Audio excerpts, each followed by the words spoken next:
All praise is due to Allah. He honored humans and favored them greatly over many other creatures.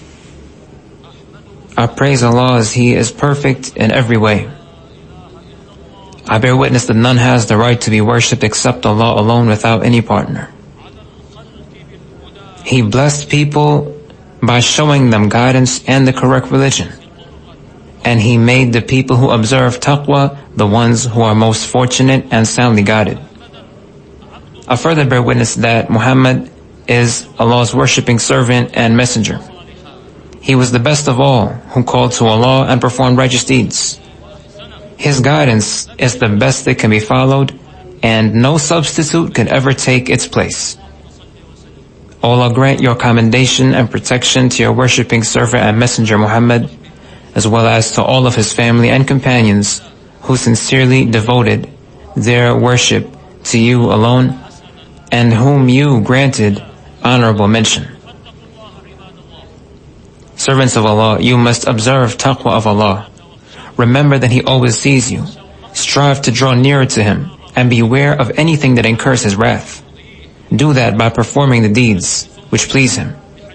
Servants of Allah, the Hajj performed by Allah's Messenger, may Allah grant him commendation and protection, which was referred to as the farewell Hajj, contained many outstanding lessons. It was like a moving institution of learning from which the people present could learn what they did not previously know, be alerted to what they may have been heedless of, attain energy if they had become lazy, attain strength if they had become weak, and renew their adherence to the rudimentary elements of Allah's guidance which may have become obscure to them. During Hajj, there were numerous instances in which Allah's Messenger, may Allah grant him commendation and protection, provided his ummah with direction, gave them insight into what would be best for them in this world and the hereafter, and showed them the correct path that would protect them from slipping or going astray in this world, which has many luxuries and distractions by which a person can be tested.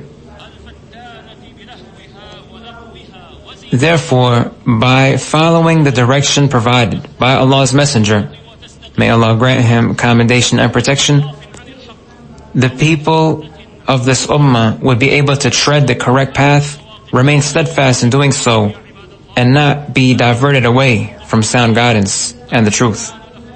Servants of Allah, among the most prominent of those instances were the sermons which the Prophet, may Allah grant him commendation and protection, delivered on the day of Arafah and on the day of sacrifice.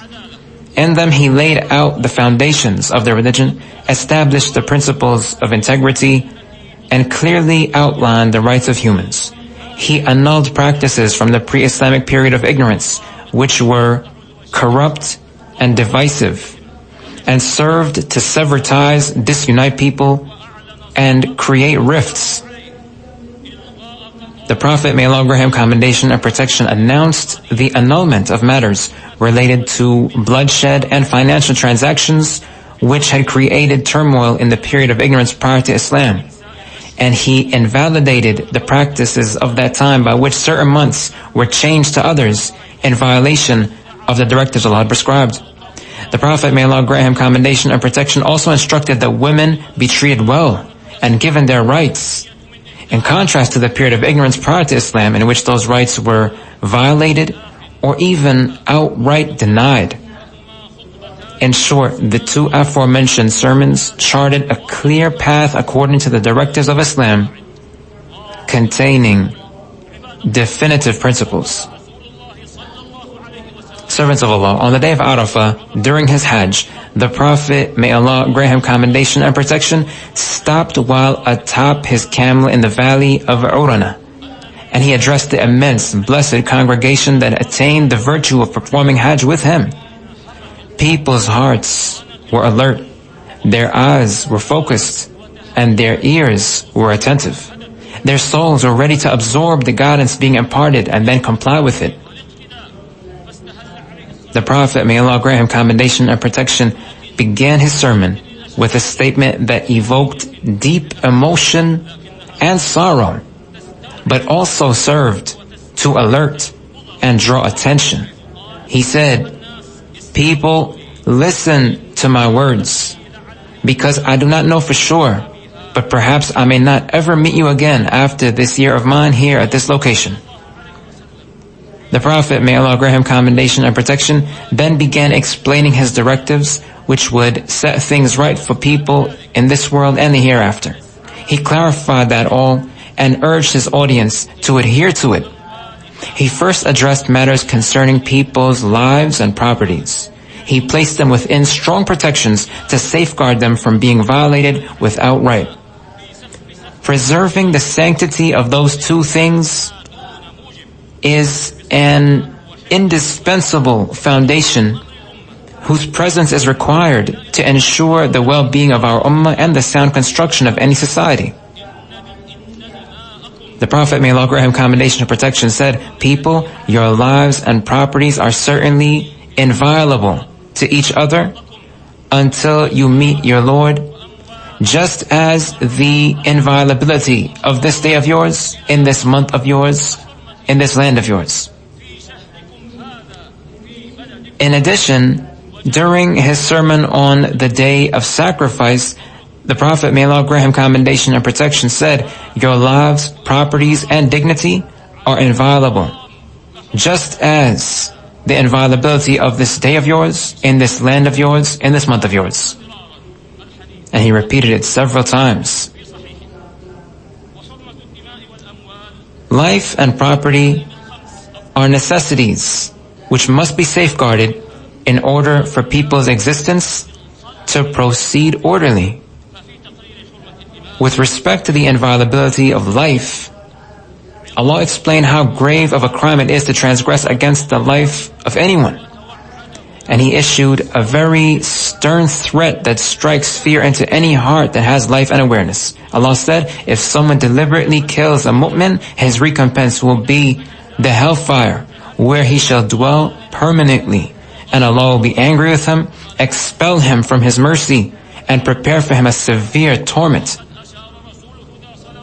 When the Prophet, may Allah grant him commendation and protection, said to the people in his sermon that their lives are certainly inviolable to each other until you meet your Lord, he alluded to the fact that the protection granted by Islam to the life and property of a Muslim, which he referred to as inviolability, is permanent, and it is not to be compromised unless there is a legitimate reason which allows that, such as capital punishment for murder, as preceded, the prescribed penalty for adultery, taking zakah, obligatory charity, by force from someone who refuses to give it, and also penalizing such a person.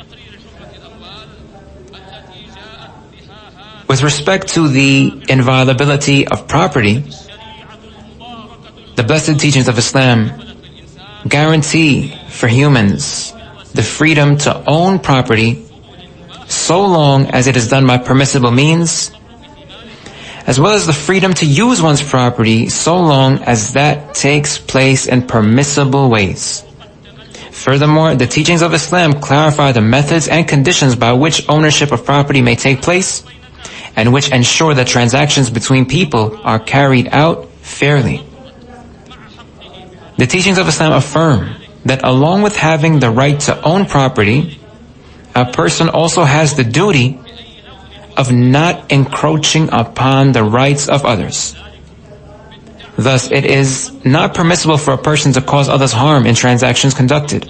If harm occurs, the teachings of Islam obligate that compensation be given, such as in cases of damage, infringement, or usurping. The basis for this can be found in the statement of Allah the Most Exalted. People of Iman, you must not take the property of anyone else when you have no right to do so. However, you may take or use the property of others when there is trade between you by mutual consent. In addition, Allah said, Allah has permitted trade and forbidden usury.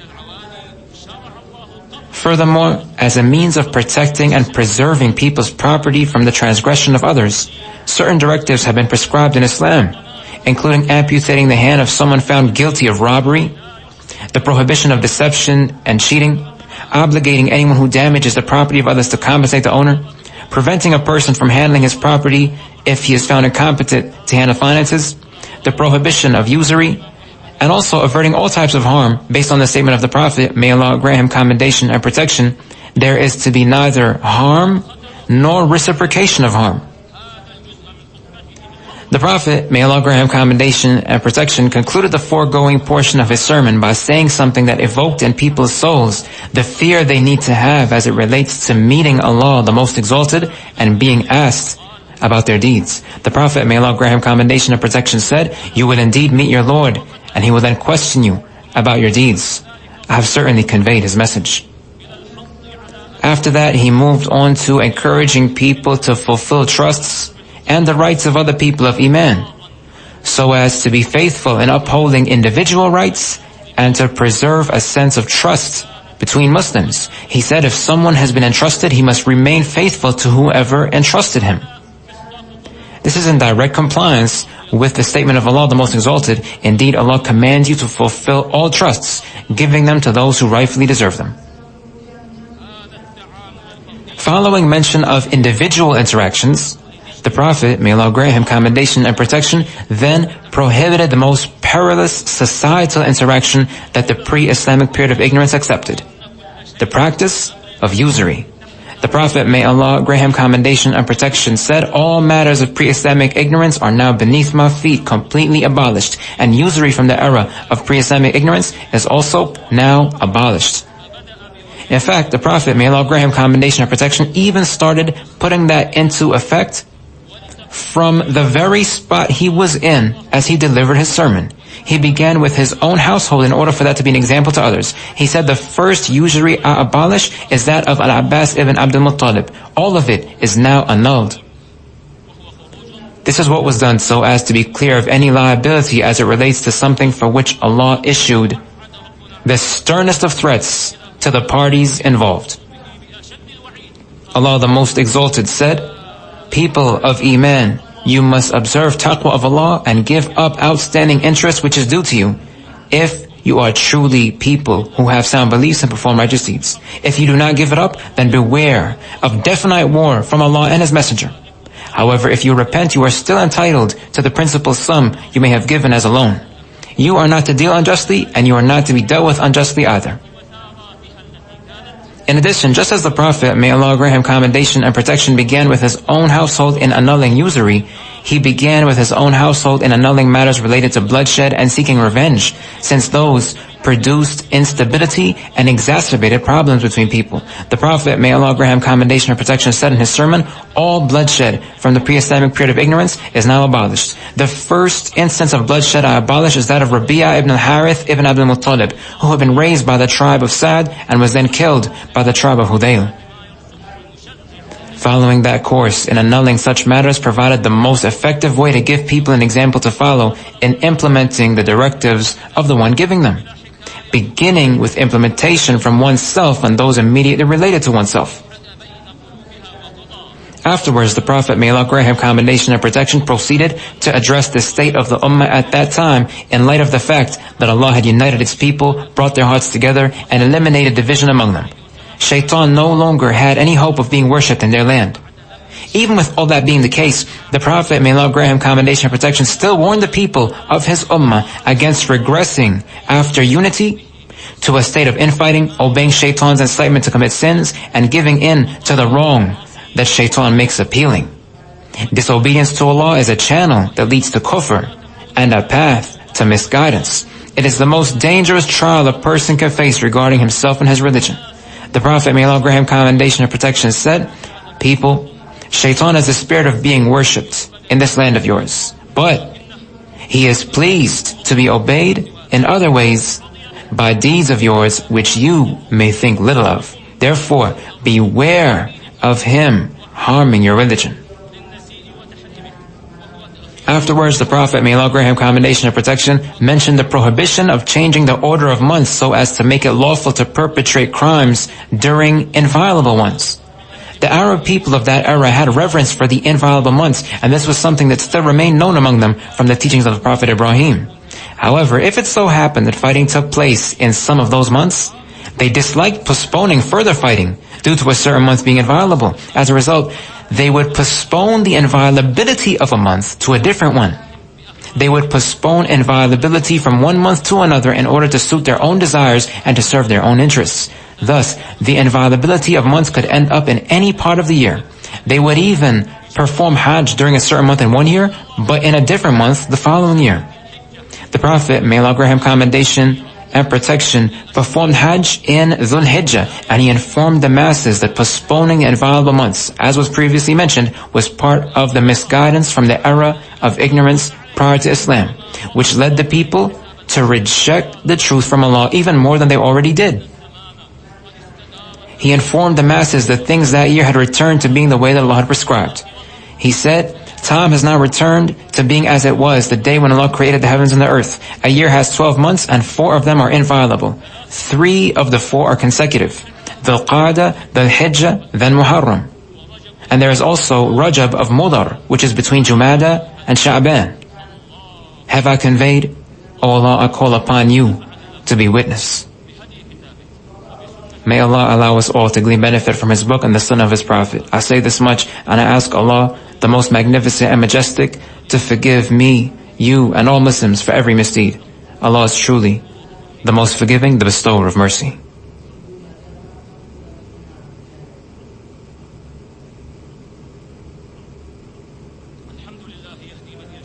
All praise is due to Allah. He guides whom He wills to a straight path.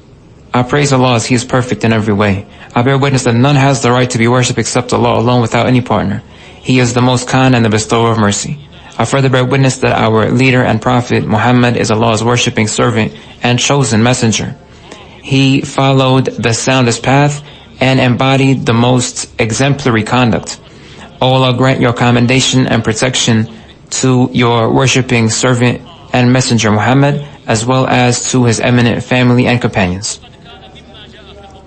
Servants of Allah, another issue contained in the sermon of the Prophet, may Allah grant him commendation and protection, during the farewell Hajj was the instruction to treat women well, as well as clarification of their rights and responsibilities, all of which serve to maintain love, harmony, and living well with each other. The Prophet, may Allah grant him commendation and protection, said, "People, there are rights which your women must fulfill towards you, and there are rights which you must fulfill towards them. The rights you have are that they not allow anyone besides you to sit on your furnishings, and that they not allow anyone you dislike into your home without your permission. If they fall short of those rights they must fulfill, Allah has permitted you to first advise them. If they are not receptive to what you say, then it is permissible for you to estrange them in their beds. However, if even that does not yield any benefit, it is then permissible for you as a last resort to discipline them physically, but only lightly, and in a way that does not cause any bodily injury or leave any mark. If they desist and subsequently obey you, you must fulfill their rights of being provided with sustenance and clothing in an acceptable manner. You must treat women well. They are like captives under your care who do not have what is their own. You have taken them as a trust from Allah, and intimacy with them is permissible for you by the word of Allah. Therefore, you must observe taqwa of Allah regarding women, and you must treat them well. Have I conveyed? O Allah, I call upon you to be witness." With that profound and comprehensive instruction regarding women, Allah's Messenger, may Allah grant him commendation and protection, set the noblest example of what it means to actually respect women, not a fabricated one. It showed that a woman should not be treated in Islam the way she was treated in the period of ignorance prior to Islam, like a mere piece of merchandise that had no dignity, integrity, opinion, or status. On the contrary, she has rights just as a man has rights, and she also has responsibilities just as a man has responsibilities. Our Lord, who is perfect in every way, said, "Indeed, as it relates to the men and women who submit to Allah in Islam, who have Iman, who remain devoted to Allah, who are honest in their speech and actions, who patiently persevere, who are humble before their Lord, who give in charity, who fast, who guard their chastity, and who mention Allah much, Allah has prepared for them forgiveness and a magnificent reward." The Prophet, may Allah grant him commendation and protection, concluded his revered sermon with the instruction to adhere to the everlasting directives of Islam, which are good in and of themselves, and also serve to set matters right for people in all times. He said, I have left something among you. If you adhere to it, you will never go astray afterwards. It is the Book of Allah and the Sunnah of His Prophet. Some narrations of the hadith containing this sermon, as well as the sermon delivered on the Day of Sacrifice, mention that the Prophet, may Allah grant him commendation and protection, had said, People, listen to what I say. You must recognize that every Muslim is to be a brother to another Muslim. It is not permissible for a person to take something from his brother unless he gives it to him willingly. Have I conveyed? O Allah, call upon you to be witness. People, your Lord is one and your forefather is one. All of you came from Adam, and Adam came from clay. The most honorable of you to Allah are those who observe taqwa most. No person of Arab ancestry has any distinction over one of non-Arab ancestry except by virtue of taqwa. Have I conveyed? O Allah, call upon you to be witness. People, you will be asked about me, so what will you say? The people replied, we will testify that you conveyed your message, fulfilled what was entrusted to you, and gave sincere counsel. The Prophet, may Allah grant him commendation and protection, then pointed with his index finger, raising it to the sky and then pointing it towards the people. And he said, O Allah, call upon you to be witness. O Allah, call upon you to be witness. O Allah, call upon you to be witness. Servants of Allah, calling upon Allah to be witness undeniably alerts the mind to the momentous responsibility which Allah's Messenger, may Allah grant him commendation and protection, shouldered our ummah with throughout every era. The sermon he delivered, the guidance he provided, and the course of reform he charted are not for any one specific time to the exclusion of others. Rather, they are for all generations that will come until Allah takes back the earth and everyone throughout it. When Allah's Messenger, may Allah grant him commendation and protection, called Allah to be witness that he had conveyed his message, that was a clear indication that no one could subsequently claim ignorance if he chose to stray from Allah's path, ignore the message conveyed, and essentially disregard Allah and the fact that His Messenger called upon him to be witness. In fact, what was done by Allah's Messenger, may Allah grant him commendation and protection, contained an implicit threat to anyone who disobeyed Allah and chose to follow his own inclinations instead. Servants of Allah, you must continue to observe taqwa of Allah, and you must endeavor to ensure that your upcoming gathering for Hajj takes place just as the gathering of Islam's foremost generation took place during the farewell Hajj. That is done by striving to comply with the guidance and course of reform that was mentioned in the sermons delivered by our Prophet. May Allah grant him commendation and protection, since that leads to the noblest of objectives and results. In conclusion, invoke Allah to grant His commendation and protection to His final messenger. Allah instructed you to do so when He said, Indeed, Allah grants His commendation to the Prophet, and the angels invoke Allah to grant him even further commendation. People of Iman invoke Allah to grant the Prophet commendation and to grant him protection as well. O Allah, grant your commendation to Muhammad and to the family of Muhammad, just as you granted your commendation to Ibrahim and to the family of Ibrahim. Indeed, you are most praiseworthy, most glorious. O Allah, grant your blessings to Muhammad and the family of Muhammad, just as you granted your blessings to Ibrahim and the family of Ibrahim. Indeed, you are most praiseworthy, most glorious. O Allah, be pleased with your messenger's four successors, Abu Bakr, Umar, Uthman, and Ali, as well as all of your messenger's family, companions, and those who follow their path until the day of reckoning. O Allah, most kind and generous, be pleased with us along with them by your pardon, favor, and kindness. O Allah, grant strength to Islam and the Muslims. O Allah, grant strength to Islam and the Muslims. Protect the lands of Islam and defeat its enemies, as well as all who oppress others and all who spread corruption. O Allah, Lord of all creation, unite the hearts of Muslims, consolidate their ranks, make their leaders people who are righteous, and make their word one in conformity with the truth. O Allah, grant victory to your religion, your book, the sunnah of your prophet, and your believing, worshipping servants who sincerely struggle in your path. O Allah, grant us safety in our lands, and make our leaders and authorities people who are righteous. O Allah, support our leader, the custodian of the two holy mosques, with the truth, and grant him righteous aids. O Allah, guide him and his deputy to all that would be best for Islam and his people. O Allah, set right for us the affairs of our religion, which protect us from displeasing you. Set right for us the affairs of this world, which contain our livelihood. Set right for us the affairs of the hereafter, to which we will finally return. Make life a source of more good for us, and make death a source of rest for us from every evil. O Allah, we ask you to guide us so that we do what pleases you, and we seek refuge in you from all evil and harm. O Allah, grant us the best outcome in all things and protect us from humiliation in this world and punishment in the hereafter. O Allah, we ask you to grant us your forgiveness and mercy. Our Lord, we have certainly wronged ourselves, and if you do not forgive us and have mercy upon us, we will most surely be among those who lose everything. Our Lord, grant us good in this world, grant us good in the hereafter, and save us from the torment of the hellfire. May Allah grant us commendation and protection to our Prophet Muhammad, as well as his companions and family, and all praises due to Allah, the Lord of all creation.